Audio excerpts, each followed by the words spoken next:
1 tahun sudah pertempuran antara Rusia dan Ukraina berlangsung. Sejumlah negara kini terbelah terkait bagaimana menyikapi perang yang telah menyebabkan kerusakan di berbagai bidang. Lalu apabila dikaitkan dengan kemampuan mesin perang yang dimiliki oleh Rusia dan bantuan berbagai alutsista dari NATO untuk Ukraina, apakah perang ini akan terus berlangsung? Kita akan membahasnya bersama dengan pengamat militer dan pertahanan Koni Rahakundini. Selamat siang, Bu Koni. Selamat siang.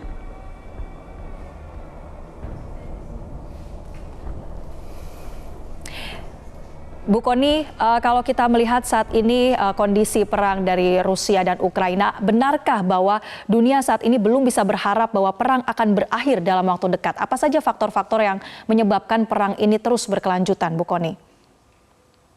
Pertama, ini faktor yang jelas dinyatakan dalam pepatah gitu.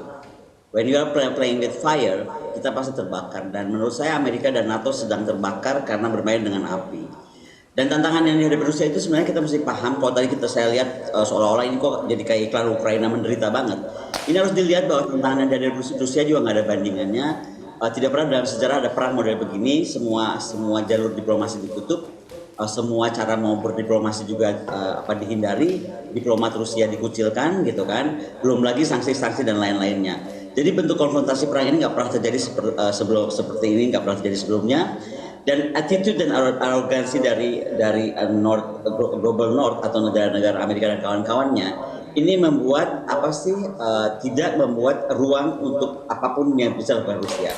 Karenanya Presiden Putin menyatakan dengan tegas dalam pidatonya kemarin bahwa Rusia akan pertama ini menentukan masa depan Rusia yang baru sebagai negara yang akan bangkit apapun yang dilakukan oleh Barat bersama-sama Amerika Serikat.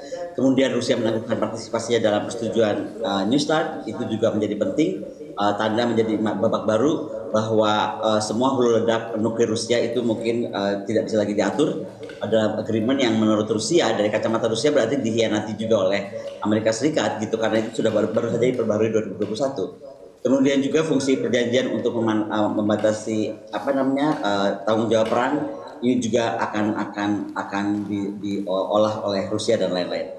Maka sekarang yang dipertanyakan adalah what next. Menurut saya adalah bagaimana Rusia itu akan terus berusaha agar Barat itu mengakui kepentingan keamanan Rusia, karena sebagaimana dijelaskan tadi ini terjadi juga bukan semata sekonyong-konyong, tapi bagaimana NATO terus memperluas ke arah negara-negara Baltik sementara Rusia tidak punya aliansi, tidak punya sekutu dan disuruh bubarkan aliansi dan sekutunya.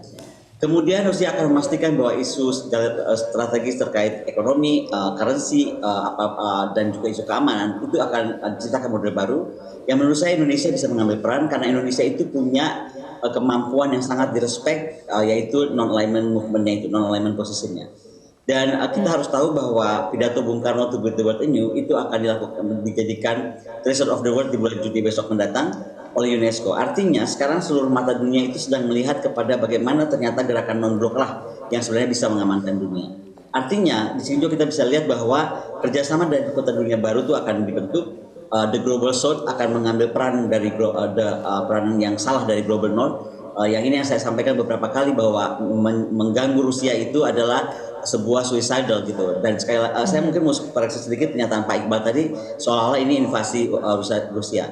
Dari awal ini disampaikan oleh Rusia ini bukan invasi, ini adalah special military operation. Menjadi seperti invasi karena kemudian Ukraina tidak membiarkan ini menjadi urusan bilateral, tetapi kemudian dibantu oleh negara-negara NATO yang menggempur bersama-sama Rusia, dan Rusia nggak punya pilihan.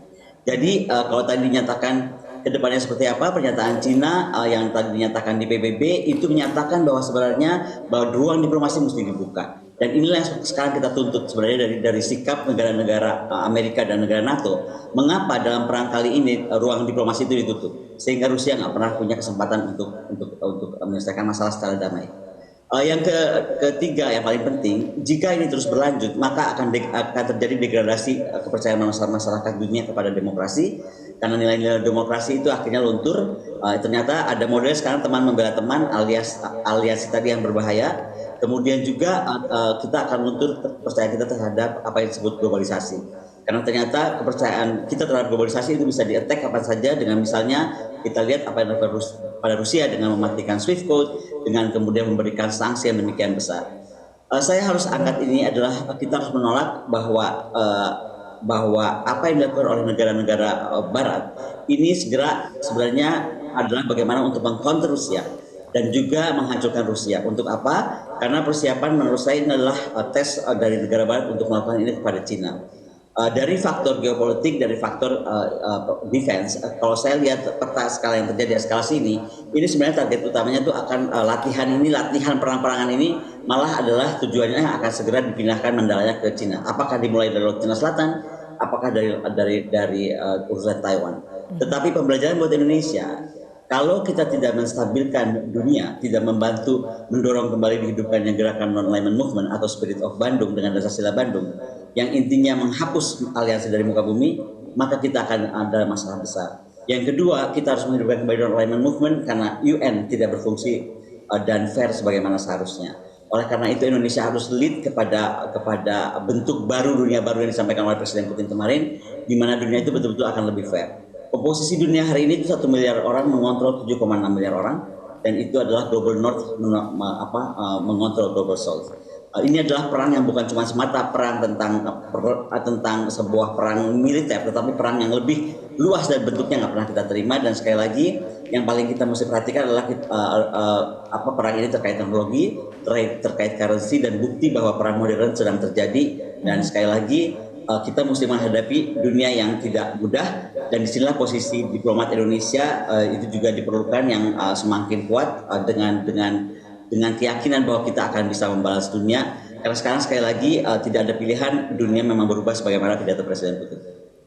Baik, Bu Kony, kalau kemudian konflik geopolitik ini tadi Anda katakan membuat situasi dunia tidak mudah, lalu sudah berdampak pada krisis pangan dan kemudian krisis energi, ini kan tentunya cukup mengkhawatirkan juga bagi stabilitas dalam negeri Indonesia. Apa antisipasi yang perlu dilakukan oleh pemerintah kita saat ini? Antisipasinya kembali bahwa kalau masalah tentang global, tentang pangan dan lain-lain, saya kira Indonesia telah melakukan sebanyak kesiapan dan kita baik-baik saja. Mungkin kita juga akan banyak melakukan kerjasama untuk mandiri di pupuk, di isu-isu pupuk misalnya, untuk para petani kita. Untuk energi mungkin yang paling penting adalah kita lihat dari kasus Rusia, bagaimana konsep kemandirian dia, keberdikaryan dia bisa diwujudkan sehingga apapun pihak Barat untuk meluluhlantahkan negara Rusia itu tidak berhasil. Dan kalau tadi dinyatakan Zelensky menyatakan dia telah memenangkan perang, itu kayaknya halusinasi karena dia tidak menang perang, dia malah berhutang kepada rakyat Ukraina di masa depan karena semua senjata itu nggak ada yang free. Apa yang dipinjamkan sekarang kepada Ukraina itu akan dituntut dibayar oleh ratusan tahun rakyat Ukraina. Disitulah saya pikir kita harus melihatnya secara fair karena nggak ada there's no freelance. Inggris saja baru 2020 menyelesaikan utangnya kepada Amerika untuk Perang Dunia Kedua. Jadi kita harus melihat ini secara lebih netral dan secara lebih geopolitik sehingga paham ternyata ini bukan cuma semata-mata masalah ego negara ya seperti yang diungkapkan oleh propaganda Barat, tetapi ini benar-benar perang dalam bentuk perang modern, perang yang menyangkut segala hal dan segala aspek. Baik, terima kasih pengamat militer dan pertahanan Kony Rahakundini telah bergabung bersama kami di Metro Siang.